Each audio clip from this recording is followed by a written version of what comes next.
नमस्कार दोस्तों, स्वागत है आप सभी का मेरे YouTube channel Mayank study point पर। मैं हूं आपका होस्ट मयंक साव और आज का मेरा वीडियो अकाउंटेंसी का है, जिसके अंदर हम लोग जानेंगे अकाउंटेंसी के बारे में। बुक कीपिंग क्या होता है, उसके ऑब्जेक्टिव्स क्या होते हैं, उसके फंक्शंस क्या होते हैं। तो चलिए वीडियो में आगे बढ़ते हैं। वीडियो में आगे बढ़ने से पहले अगर आप सभी ने मेरे चैनल को अभी तक सब्सक्राइब नहीं किया है तो जल्दी से कर दे सब्सक्राइब और प्रेस कर दे बेल आइकन को भी, ताकि आपको हमारे आने वाले हर वीडियो का नोटिफिकेशन तुरंत मिले और आप मिस ना कर सके। तो बढ़ते हैं आज का मेरा टॉपिक की तरफ। तो चलिए आज कुछ नया सीख लेते हैं।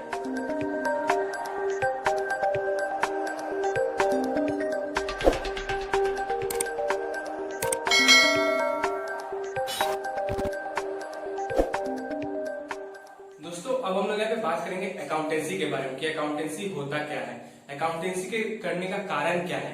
इन सभी के बारे में जानेंगे। तो सबसे पहले कि अगर आप क्लास 11 कॉमर्स से हो तो आपके मन में ये जरूर आएगा कि टीचर तो हम लोग स्कूल में या फिर किसी कॉलेज में कि फर्स्ट चैप्टर तो नहीं पढ़ा है, लेकिन सर आप क्यों पढ़ा रहे हो। तो फर्स्ट चैप्टर में आपको इसलिए पढ़ा रहा हूँ ताकि आपका जो बेसिक नॉलेज है वो अच्छे से बन जाए, ताकि मैं आगे जो वीडियो पे डालूंगा, जो ट्रांजेक्शंस करूंगा, जो भी बताऊंगा, आपको अच्छे से समझ में आ जाए। ये आपको हेल्प करता है, ऐसा नहीं कि आपको हेल्प नहीं करता। ये आपको हेल्प करेगा 2 मार्क्स के क्वेश्चन में, 1 मार्क्स के क्वेश्चन में। बहुत सारे ऐसे आपके क्लास में ऐसे स्टूडेंट्स होंगे जिनको न्यूमेरिकल पसंद नहीं है, वो अकाउंटेंसी को एज अ मैथ्स देखते हैं। तो ऐसा नहीं है, तो वो लोग थ्योरी लिखना चाहते हैं तो वो यहाँ से उनको मिल जाएगा थ्योरी की वो क्या है, कैसे है, अकाउंटेंसी क्या होता है, बुक कीपिंग क्या होता है, अकाउंटिंग क्या होता है। और फिर मेरे चैनल के साथ और भी बहुत सारे स्टूडेंट्स जुड़े हैं जो कॉलेज में फाइनेंस मैनेजमेंट कर रहे होते हैं या बीबीए कर रहे होते हैं, एमबीए कर रहे होते हैं। तो उसमें जो अकाउंटेंसी आता है वो फाइनेंशियल अकाउंटेंसी आता है। जैसे कि आप लोग जानते हैं 11 और 12 में जो हम लोग कॉमर्स के बच्चे पढ़ते हैं अकाउंटेंसी, वो फाइनेंशियल अकाउंटेंसी होता है, फाइनेंशियल अकाउंटिंग होता है। तो उसमें हम लोग को प्रॉफिट लॉस बनाना पड़ता है, बैलेंस शीट बनाना पड़ता है। तो सेम थिंग हम लोग को ये समझना पड़ता है। तो ये सारी चीजों को हम लोग समझेंगे फर्स्ट चैप्टर में ही। तो इंट्रोडक्शन अभी चलता रहेगा, 1-2 वीडियो और आएंगे इंट्रोडक्शन के तरह के, जिसमें हम लोग अकाउंटेंसी के बारे में अच्छे समझेंगे। फिर नेक्स्ट वीडियो में हम लोग आगे बढ़ेंगे प्रैक्टिकल्स की तरफ। तो हम लोग यहाँ पे बात करेंगे अकाउंटेंसी की। तो अकाउंटेंसी होता क्या है। इसके पहले वाले वीडियो में हम लोगों ने अकाउंटिंग के बारे में जाना था कि अकाउंटिंग क्या होता है। अकाउंटिंग के 7 स्टेप्स देखे थे, 7 पॉइंट्स देखे थे, जिसमें हम लोग मेजर करते हैं, आइडेंटिफाई करते हैं, क्लासिफाई करते हैं। उसके बाद फिर उन्हें रिकॉर्ड करते हैं, एक किताब में रिकॉर्ड करते हैं, जिसमें मैंने आपसे जिक्र किया था कि आप एक बुक पे लिख रहे हो, जिसे हम लोग बुक्स ऑफ अकाउंट बोलते हैं। उसमें सभी ट्रांजेक्शन को लिख रहे हो, कैपिटल है, परचेज है, सेल्स है। तो यहाँ पे हम लोग देखें कि कहाँ कहाँ किसे किसे कैसे कैसे कैलकुलेट किया जाता है। तो सबसे पहले accountancy, it is the systematic knowledge of accounting. ये एक सिस्टमैटिक नॉलेज है अकाउंटिंग का। Explains how to deal with various aspects of accounting, और ये हमें बताता है कि हम लोग कैसे डील करेंगे अलग अलग ट्रांजेक्शन के साथ अकाउंटिंग में, कि कौन सा कैपिटल आया है, कितना कैपिटल कहां से कितने लोगों ने दिया है। अगर हम लोग का फर्म पार्टनर फर्म है, पार्टनरशिप फर्म है, या सिंगल फर्म है, सिंगल ओनर का फर्म है, या फिर हम लोग के कुछ शेयर होल्डर्स हैं, तो वो कितने कितने कैसे कैसे कैपिटल्स दिए उसे समझना। वेरियस एस्पेक्ट्स होते हैं, कहां से क्या परचेज किया है, कहां से क्या सेल किया है, वो सब उनको हम लोग कैलकुलेट करेंगे, उस हिसाब से कैलकुलेट करेंगे, ताकि जो आगे जो हमारे शेयर होल्डर्स है, जो हमारे इन्वेस्टर्स है, उनको 1 साल बाद जब हम अपना ट्रांजेक्शन दिखाए, अपना बुक कीपिंग दिखाए, बुक दिखाए accounts of books of accounts, तो उनको तुरंत समझ में आ जाए कि हाँ हम लोग का इतना प्रॉफिट हुआ है, इतना लॉस हुआ है, इतना हम लोगों ने ग्रोथ किया है, हमारा शेयर का इतना प्राइस है। तो वो इसी तरीके से समझ पाएगा, अपना इन्फॉर्मेशन को हम लोग उसके साथ कम्युनिकेट कर सकेंगे। उनको हम लोग ऐसा नहीं बोल सकते कि आप कॉमर्स के स्टूडेंट नहीं हो, आपको अकाउंटेंसी नहीं आता है तो आप नहीं समझ पाओगे। हम लोग को कुछ इस तरीके से समझाना है, इस तरीके से बनाना है। तो उस सब हम लोग बनाने सीखेंगे किस तरीके से होता है। तो यहाँ पे भी वही बताया गया, educates how to maintain the books of accounting information and communicate to it words. तो यहाँ पे हम लोग को यही बताया कि मेंटेन किस तरीके से करेंगे उसके सारे बुक ऑफ अकाउंटिंग को, कि कितना शेयर होल्डर का कितना रुपया मिला है, कितना इन्वेस्टर ने कितने कितने रुपए दिए हैं, कितना कैपिटल हुआ है, कितना प्रॉफिट हुआ है, कितना लॉस हुआ है। ये सारे इंफॉर्मेशन को एक जगह करके, जिसको हम लोग प्रॉफिट लॉस बैलेंस शीट बोलते हैं, वो सारे इंफॉर्मेशन को एक पर्टिकुलर फॉर्मेट में लिख कर समझाकर हम लोग जो हमारे इन्वेस्टर्स है, शेयर होल्डर्स है, उनके साथ कम्युनिकेट करने की कोशिश करते हैं, उनको अपना इंफॉर्मेशन देते हैं कि हाँ हम लोग कंपनी इतना हाई ग्रोथ किया है, पिछले बार से इतना हम लोग का प्रॉफिट हुआ है, इतना हम लोगों ने जंप किया है। ये सारे ट्रांजेक्शन को हम लोग समझेंगे, ठीक है। अब आता है बुक कीपिंग। बुक कीपिंग क्या होता है। बुक यानी कि किताब, कीपिंग यानी कि रखना। क्या रखना, ट्रांजेक्शंस के रिकॉर्ड्स रखना, ट्रांजेक्शन क्या क्या हुए हैं उनके रिकॉर्ड्स रखना, कितने ट्रांजेक्शन्स के पैसे नहीं मिले उसका रिकॉर्ड्स रखना, कितने ट्रांजेक्शन के पैसे मिल गए हैं ये रिकॉर्ड्स रखना। तो ये it is a part of accounting being a process of recording, कि ये अकाउंटिंग का पार्ट है, एक प्रोसेस भी होता है जिसको हम लोग बुक कीपिंग, जहां पे हम लोग जर्नल से बोलते हैं कि जर्नल बुक ये है। जैसे कि आप लोग किसी शॉप में गए, किसी भी शॉप में गए, बिजनेस में तो हर बिजनेस में अकाउंटेंसी जरूरत होता है, चाहे आप अभी आर्ट्स के स्टूडेंट हो, साइंस के हो, कॉमर्स के हो, आप अगर बिजनेस कर रहे हो तो आपको अकाउंट्स का तो जरूरत होता ही है। तो अकाउंटेंसी बहुत अच्छा चीज है सीखना, कि आप अकाउंटेंसी सीख रहे हो, कुछ नया सब्जेक्ट वो सीख रहे हो।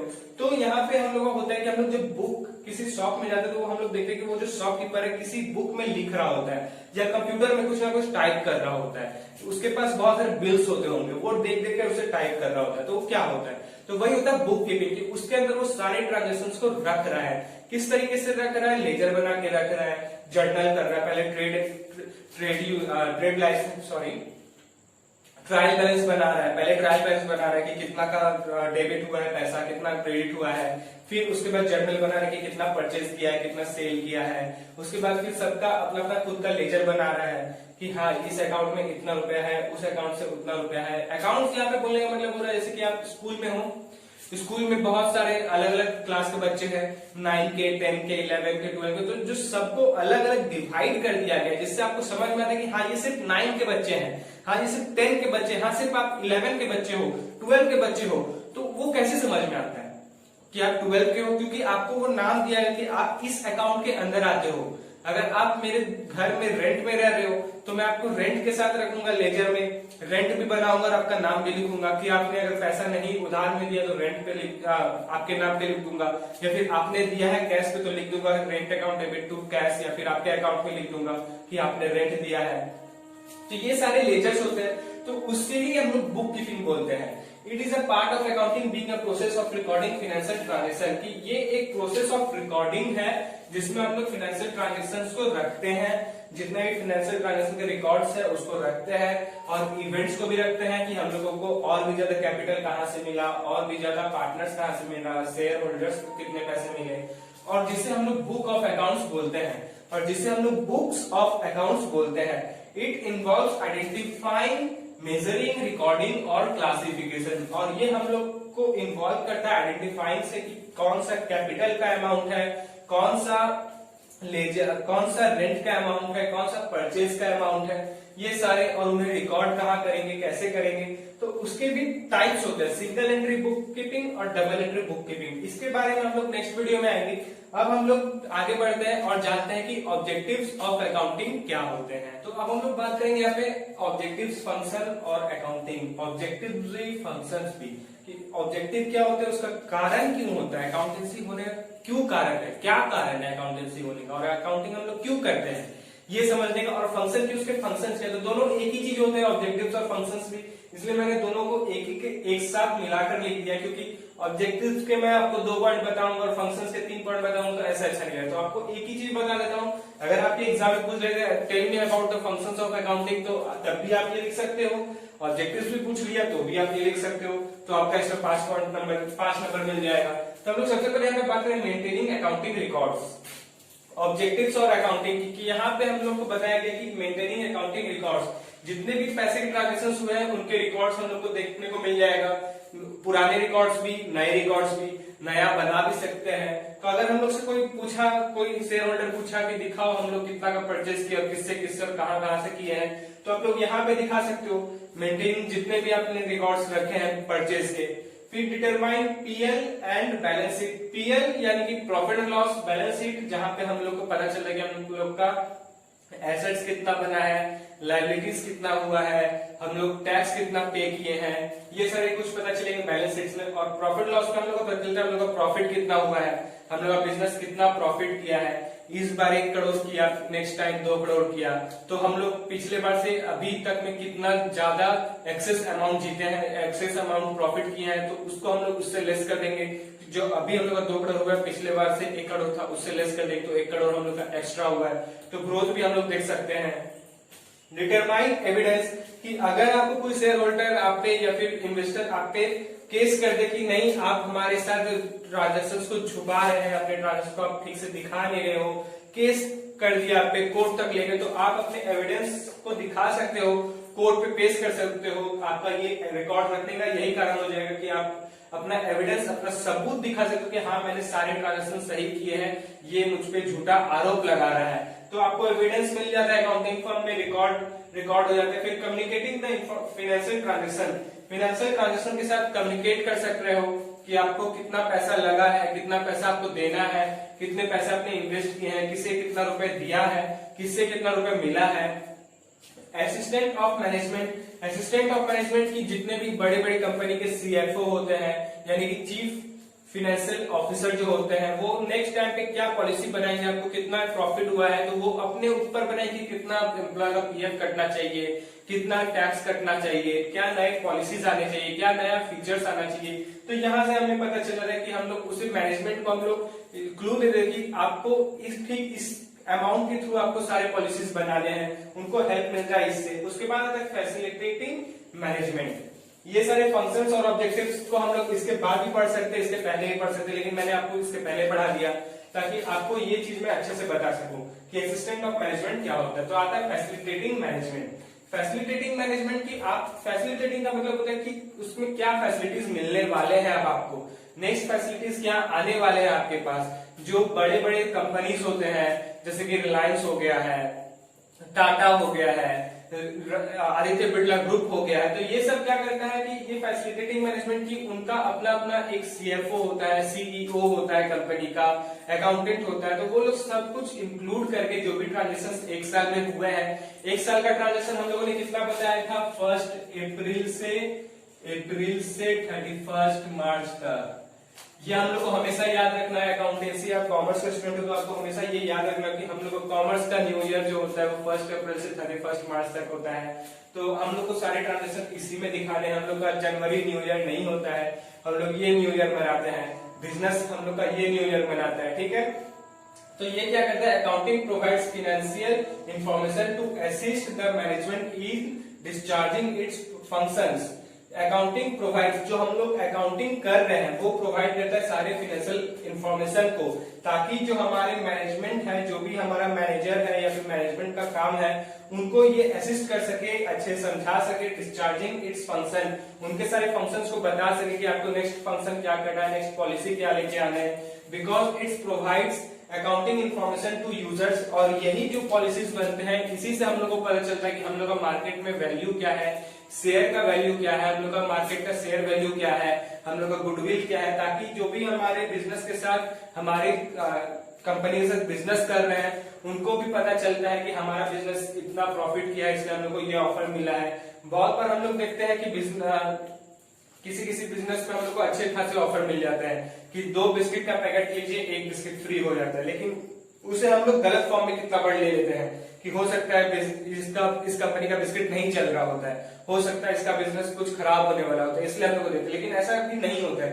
हो सकता है वो खुशी में बांट रहा हो कि मेरा बिजनेस इतना सारा अच्छा प्रॉफिट किया, तो अपना बिजनेस आगे बढ़ाने के लिए आपको वो फ्री ऑफर देता हो। तो यही सब होता है।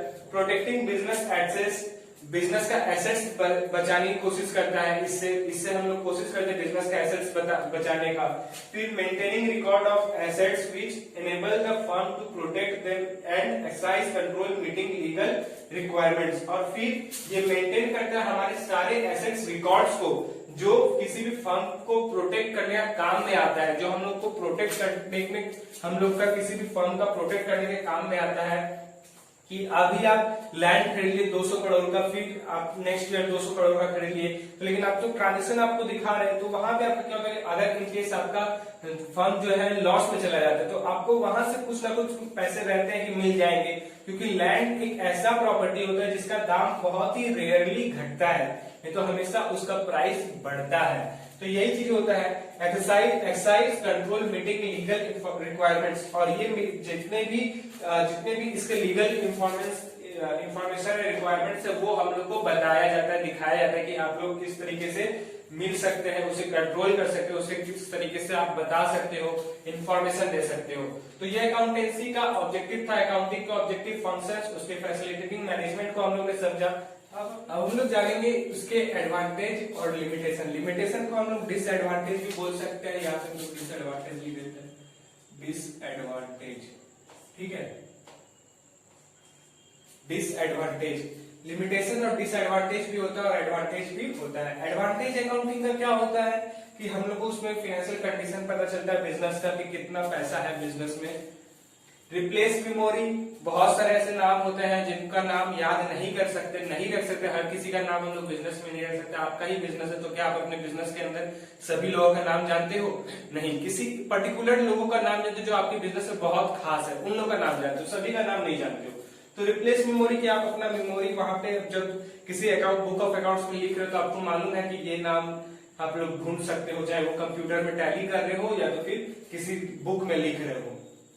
फैसिलिटेट्स कॉम्परेटिव स्टडीज, जो भी कॉम्परेटिव स्टडीज है उसको फैसिलिटी करने की कोशिश करते हैं, जो हम लोग ने फैसिलिटेटिंग मैनेजमेंट में देखा था, ताकि आप अपना इंफॉर्मेशन अपने मैनेजमेंट को दे सकते हो। फैसिलिटेट्स लोन्स, अगर आपका बिजनेस में थोड़ा पैसा कम हो गया, आपका अकाउंट्स लेकिन सही, तो आप बैंक में जाके या फिर कहीं से भी अपना अकाउंट्स अपना बिजनेस दिखाकर लोन ले सकते हो। डिसीजन मेकिंग, कि आपका बिजनेस अच्छा चल रहा है तो आप डिसीजन लेने के लिए भी सही हो कि हाँ बिजनेस में तो अच्छा चल रहा है, मेरा ग्रोथ भी अच्छा हो रहा है, तो आप वहां पे डिसीजन लेने की काबिल हो कि हाँ नेक्स्ट हम क्या करने वाले हैं अपना बिजनेस में, नेक्स्ट क्या शुरू करने वाले हैं। एविडेंस, कि आपको एविडेंस मिलता रहेगा, आपके पास एविडेंस रहेगा कि अगर आपको कोई बाई कोर्ट लेके चल जाता है कि आप अपने बिजनेस में हेरफेर कर रहे हो, गलत काम कर रहे हो, तो आपको वहां पे एविडेंस होगा कि आप वहां पे एविडेंस दे सकते हो, सबूत दे सकते हो कि नहीं मैं सही काम कर रहा हूँ, मेरा अकाउंट सही है, मेरा अकाउंटेंट सही है।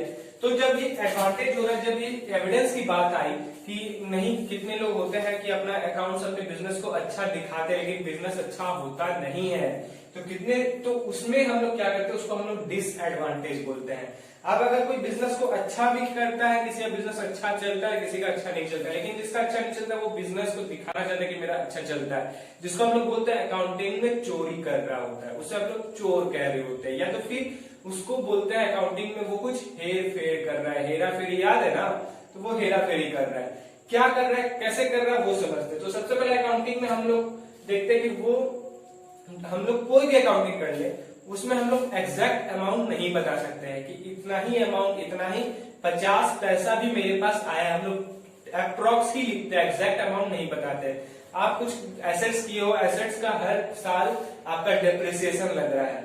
डेप्रिसिएशन क्या होता है इसके ऊपर हम लोग नेक्स्ट वीडियो में आएंगे, तो हम लोग यहाँ पे अभी फिलहाल के लिए समझ लेते हैं डेप्रिसिएशन की। आप जो चीज यूज कर रहे हो, फिलहाल आप जो फोन यूज कर रहे हो या फिर आप लैपटॉप यूज कर रहे हो, कुछ भी यूज कर रहे हो, जब आप पहली बार मार्केट में खरीदते हो उस समय आपका प्राइस था 20,000, लेकिन आप जब उसे यूज कर लिए, अब उसे आप मार्केट में बेचोगे तो आपको 20,000 मिलेगा?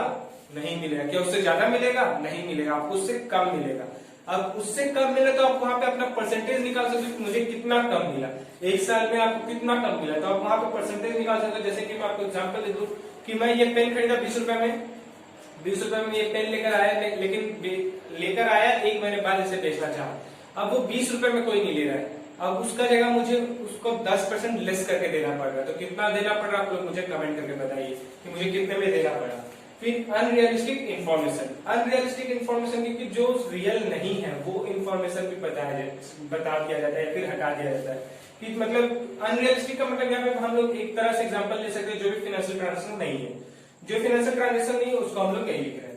इग्नोर क्वालिटी एलिमेंट्स, कि आप अपने बिजनेस के अंदर बहुत सारे स्टाफ को काम करवाए लेकिन आपका स्टाफ सेटिस्फाई नहीं है, उसको आपका रेटिंग बहुत खराब है, तो वो इग्नोर करता है अकाउंटेंसी उसे इग्नोर करता है कि आपका रेपुटेशन क्या, हमको उससे मतलब नहीं, हमको आपके पैसे से मतलब है, आपका बैंक से मतलब कि आपके पास कितना एसेट्स है, कितना टैक्स दे रहे हो, कितना पैसा है।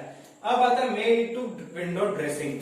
विंडो ड्रेसिंग का मतलब होता है खिड़की सिल देना या फिर खिड़की बंद कर देना, कि यहाँ पे तो कोई खिड़की नहीं है, मैं जिस रूम में हूँ वहां पे सारी खिड़की बंद कर दूंगा और उस पे प्लास्टर कर दूंगा और कलर कर दूंगा, ग्रीन कलर है ग्रीन कलर कर दूंगा।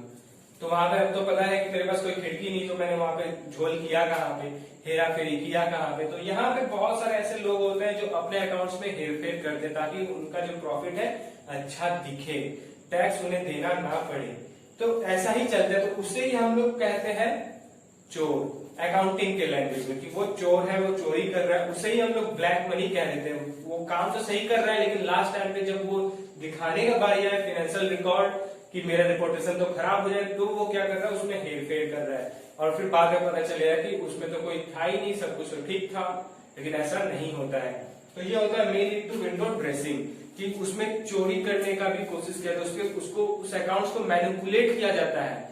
उसके पास वो ट्रांजेक्शन नहीं है तब भी वो ट्रांजेक्शन दिखाया जाता है। हम लोग बहुत बार ऐसा करते हैं, जैसे हमारे पास पैसे थे पॉकेट में, हम बाहर में गए, पैसे पॉकेट से गिर गए, पैसे पॉकेट से गिर गए, घर में आए, घर में बहुत ढूंढ रहे, इधर देख रहे उधर देख रहे, नहीं मिल रहा है। मम्मी पूछती कि क्या हुआ, तुम क्या ढूंढ रहे हो, तो वहां पे तुम वहां पे झूठ बोले, तो नहीं कुछ नहीं, ऐसे मेरा पेन गिर गया, ये हो गया वो हो गया, लेकिन आपके दिमाग में तो चल रहा है कि हाँ मेरा पैसा गिर गया।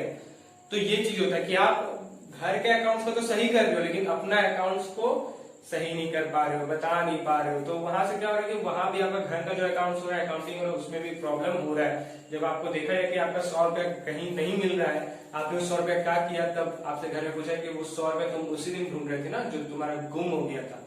यही चीज है ना, तो यही होता है मैनिपुलेट करना, कि बिजनेस में भी यही चीज होता है कि आपका ट्रांजेक्शन सही नहीं हुआ, आपके पास रिकॉर्ड नहीं, तो आप कुछ भी लिख दे रहे हो, कुछ भी बना दे रहे हो, उसे कैलकुलेट करने का या फिर उसे मैनिपुलेट करने का कोशिश कर रहे हो, उसमें हेरफेर करने का कोशिश कर रहे हो, चेंजेस करने का कोशिश कर रहे हो। तो यही सब है अकाउंटिंग के एडवांटेज, लिमिटेशन यानी disadvantage, facilitate management, book keeping, accountancy हम लोगों ने समझा। नेक्स्ट वीडियो में हम लोग और भी कुछ जानेंगे। तो दोस्तों आज के लिए बस इतना ही। उम्मीद करता हूँ कि आप सभी को मेरा वीडियो पसंद आया होगा। तो जाते थे वीडियो को लाइक करें, और अगर आप चैनल पे न्यू है तो चैनल को सब्सक्राइब करें और प्रेस करें बेल आइकन को भी, ताकि आपको हमारे आने वाले हर वीडियो का नोटिफिकेशन तुरंत मिले और आप उसे मिस ना कर सके। मिलते हैं हमारे अगले वीडियो पे, तब तक के लिए जुड़े रहें माइंड स्टडी पॉइंट के साथ। वीडियो को पूरा देखने का आपका बहुत बहुत शुक्रिया।